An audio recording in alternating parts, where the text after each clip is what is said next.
സമയം ആരോഗ്യമന്ത്രിയുടെ രാജി ആവശ്യപ്പെട്ട് പ്രതിഷേധം ഇരമ്പുകയാണ്. മന്ത്രിയുടെ രാജിക്ക് പുറമെ ജുഡീഷ്യൽ അന്വേഷണം വേണമെന്നാണ് കോൺഗ്രസിന്റെ ആവശ്യം.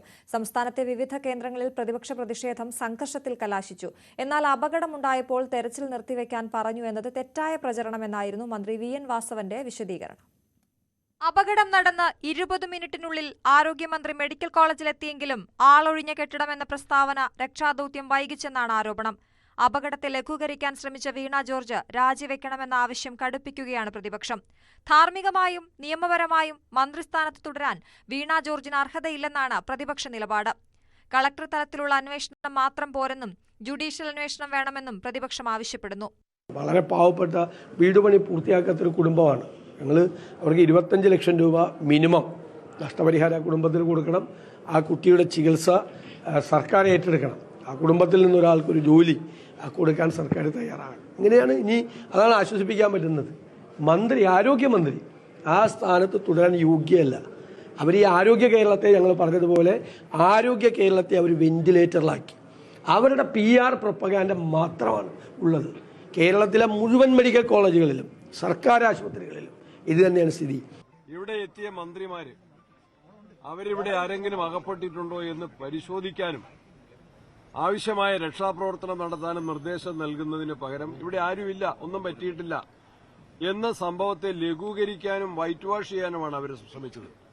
അതിന്റെ ഫലമായിട്ടാണ് സത്യത്തിൽ മണ്ണിനടിയിൽപ്പെട്ട ബിന്ദുവിനെ രക്ഷിക്കാൻ തക്ക സമയത്തൊരു നടപടി സ്വീകരിച്ചിരുന്നെങ്കിൽ മണ്ണ് മാറ്റി അവരുടെ ജീവൻ രക്ഷിക്കാൻ, അവർക്ക് ശ്വാസം കൊടുക്കാൻ, പ്രാണവായു കൊടുക്കാൻ പരിശ്രമിച്ചിരുന്നെങ്കിൽ അവർ 2.25 മണിക്കൂറിലധികം സമയം മണ്ണിനടിയിൽ കിടന്ന് ശ്വാസം മുട്ടി മരിക്കുന്ന ഒരു സാഹചര്യം ഉണ്ടാകുമായിരുന്നില്ല. മന്ത്രിക്ക് ആ സ്ഥാനത്ത് തുടരാൻ ധാർമ്മികമായും നിയമപരമായും യാതൊരു അർഹതയുമില്ല.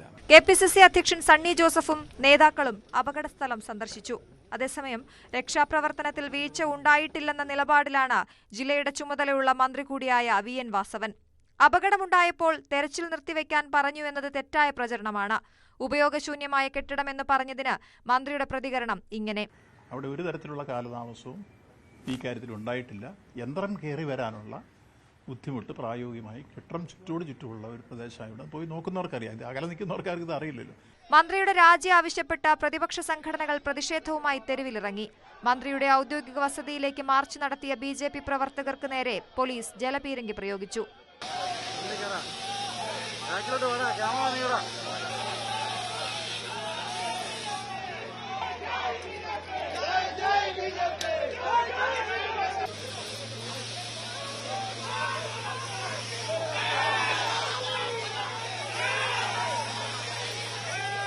മന്ത്രിയുടെ ഓഫീസിന് മുന്നിലായിരുന്നു മഹിളാ കോൺഗ്രസ് പ്രതിഷേധം.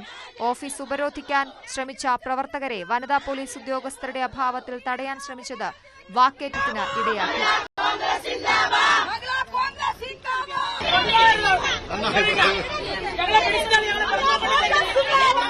ശവമഞ്ചവുമായിരുന്നു മന്ത്രിയുടെ വസതിയിലേക്ക് RYF മാർച്ച് നടത്തിയത്.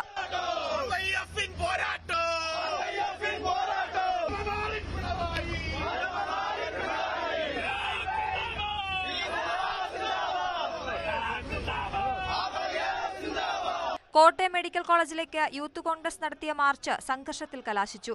പോലീസിന് നേരെ കല്ലേറുണ്ടായി. ജലപീരങ്കി അടിച്ചപ്പോൾ ബാരിക്കേഡിന് മുകളിലേക്ക് വീണ് പ്രവർത്തകന് പരിക്കേറ്റു.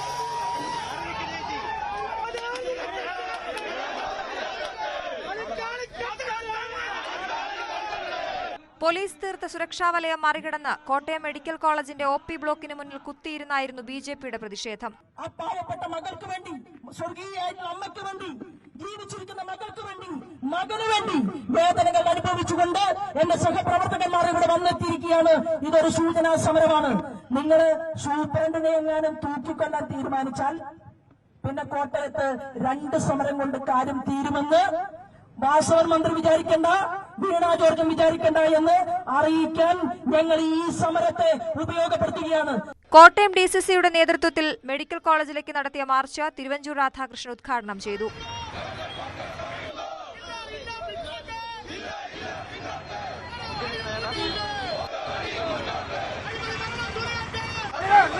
കൊല്ലം, പത്തനംതിട്ട, തൃശൂർ എന്നിവിടങ്ങളിലും പ്രതിഷേധമിരമ്പി. പ്രതിഷേധം കണക്കിലെടുത്ത് വീണ ജോർജിന്റെ ഓഫീസിനു മുന്നിലും വീടിനു മുന്നിലും സുരക്ഷ വർദ്ധിപ്പിച്ചു. വിവിധ ബ്യൂറോകൾക്കൊപ്പം ന്യൂസ് ഡെസ്ക് ന്യൂസ് 18.